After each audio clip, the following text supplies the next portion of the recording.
Hello everybody, welcome back to another episode of your OGR, as today we got game 36 as the Edmonton Oilers took on the Calgary Flames in a good old battle of Alberta. Probably one of the most boring games that we have seen so far this year, and probably one of the most boring Battle of Albertas that we have seen in quite a while, as the Edmonton Oilers were able to walk away though with a big 2-1 victory.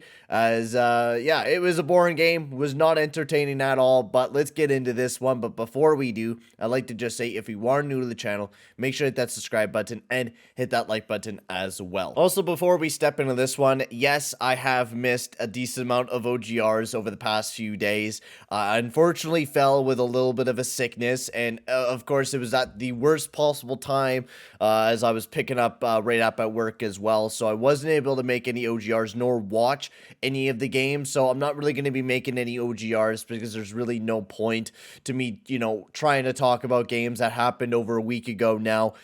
Just, I guess, one or few words that I could talk about the last few games is that they were horrendous. They finally did break up the McDavid-Draisaitl pairing, but they were still doing the exact same stuff. We're playing very bad defensively. Our forwards are trying to play defense, but it does not end up very well, and it seems to be sacrificing a lot of our offense right now. There's just a lot of problems here for the Edmonton Oilers, and we're relying a lot on Skinner, but my God, Skinner was massive in this game for the Flames. But yeah, that was the main reason why I was able to do an OGR for a lot of the past games, because I was working really late. Then also being sick as fuck was not very helpful either, and then of course also Christmas. So OGRs will be picking finally back up. We might have like a delayed OGR on New Year's Eve and stuff like that, but that'll be, I'll talk about that much later on. But let's get into this game here between the Flames and the Oilers, as we'll get right into the scoring summary. As Mikael Backlund was able to get his 7th goal of the season to get the game started, as there was nothing that happened in the first period. It was a very, very slow start to this game, and just one thing to let you guys know, the Oilers did not deserve to win this game, like, at all. The Oilers I felt like they were sleeping all goddamn game, and that's coming from everybody. No one played a great game last night. It felt like the team was severely hungover after this past Christmas Day, because holy crap, they looked like a bunch of zombies playing against the Flames.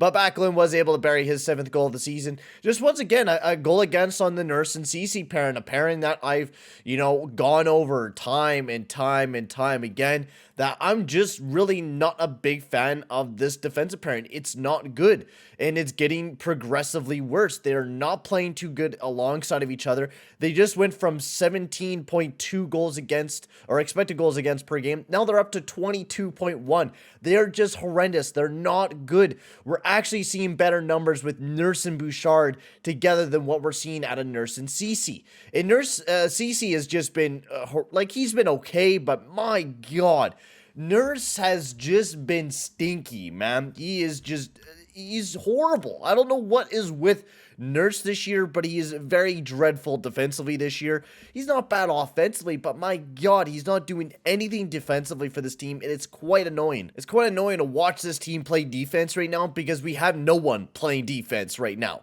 Like, Barry and Kulak are actually looking not that bad defensively between those two guys, and that is rough to say, because we shouldn't be saying that. We shouldn't be saying, Barry is playing very good defensively, which actually I do give tips to Barry. He's been playing okay this year, a lot better than what he has in recent years, but still, this defense is not good, man. Like, this is the reason why we're almost a 500 team.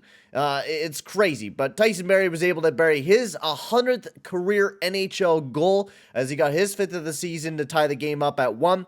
And then in the third period, McJesus baby, was able to bury his 31st goal of the season on the power play. It was a beautiful dangle, cut right towards the front, and then just sniped it right into the back of the net. One thing to note as well, McDavid got kneed. Now everyone was saying, that's not kneeing, it's not kneeing. And fucking, it was pure contact between Weegar and McDavid's knee.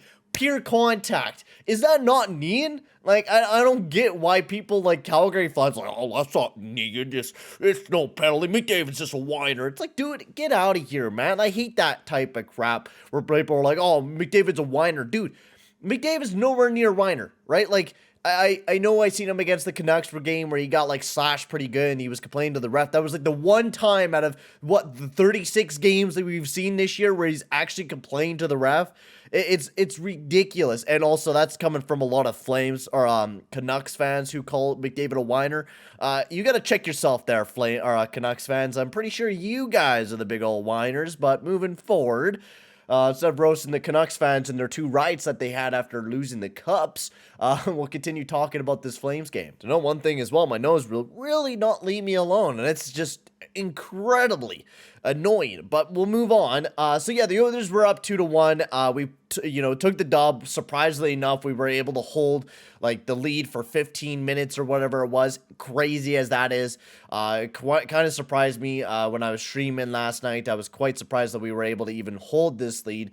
But I mean, it's not really our fault anyways. I mean, the Flames did throw out Lucic as an extra attacker during the last few minutes of the game, so you just know you're automatically gonna get a dub when you're playing Milan Lucic 16 minutes per game right now. I think that's just an automatic dub, but the Oilers really didn't deserve to get this dub, to be quite honest.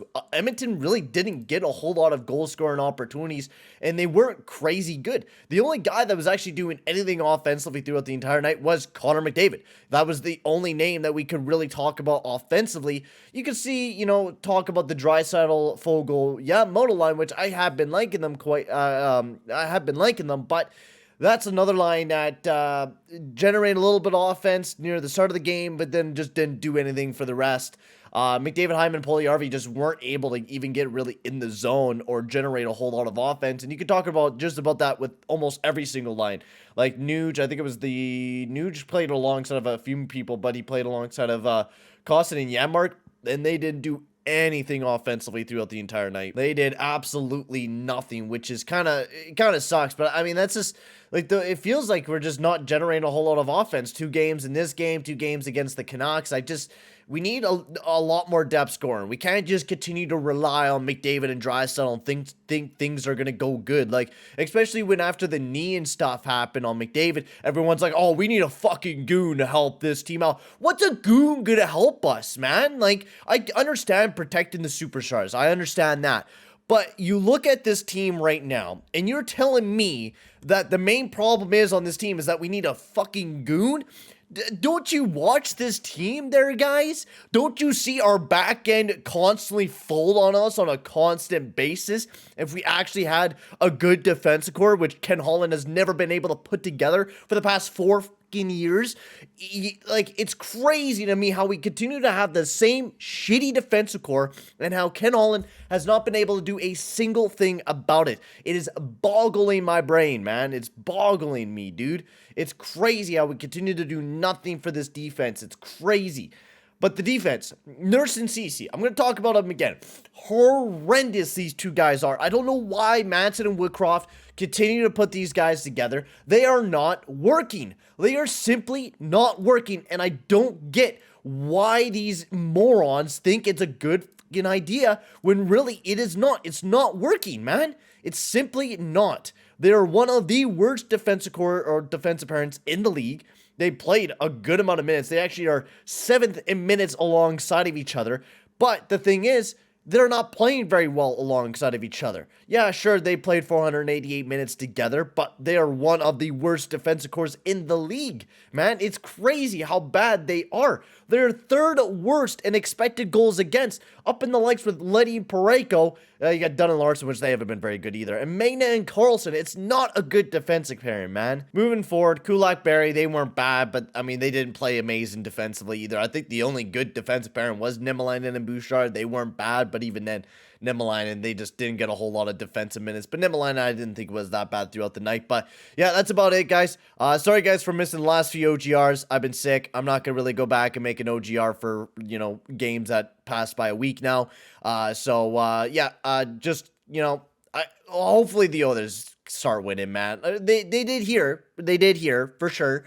But my God, this team, it's hard to watch. Simply put it as that, like the past week, the way that I've been feeling is I'm very grateful for the fact that I didn't watch any of the games because, we just didn't play very well. We lost against the Ducks. We continue to just play piss poor hockey. Like we're simply not playing good. And it's really hard to watch a team when Ken Holland promised us that we were going to be competing, that we were going to be a great team, and watching this team play right now is super hard to watch. It really is. Skinner though, absolutely incredible. I think we're playing almost Skinner too much because of the fact that, you know, he's a young guy, and we're really just thrusting him in that starting role right now. He's really being in a lot of minutes, and, you know, the last few games, he's been having some rough games, but here against the Calgary Flames, he stood tall for the team and played absolutely amazing. He had a rough game against the Ducks. The Dallas Stars, he actually wasn't too bad, and the Canucks as well. He had kind of a rough game as well. But hopefully we get to see Skinner, you know, continue to play well. He's been playing incredible this year, up to a .916 save percentage and a 2.81 goals against average. But we got to hope that we can see that from Jack Campbell as well, which I'm kind of skeptical on that one. But I'm going to finally end the video here. Thank you very much for watching, guys, and I will see you guys all in the next one. Adios, amigos.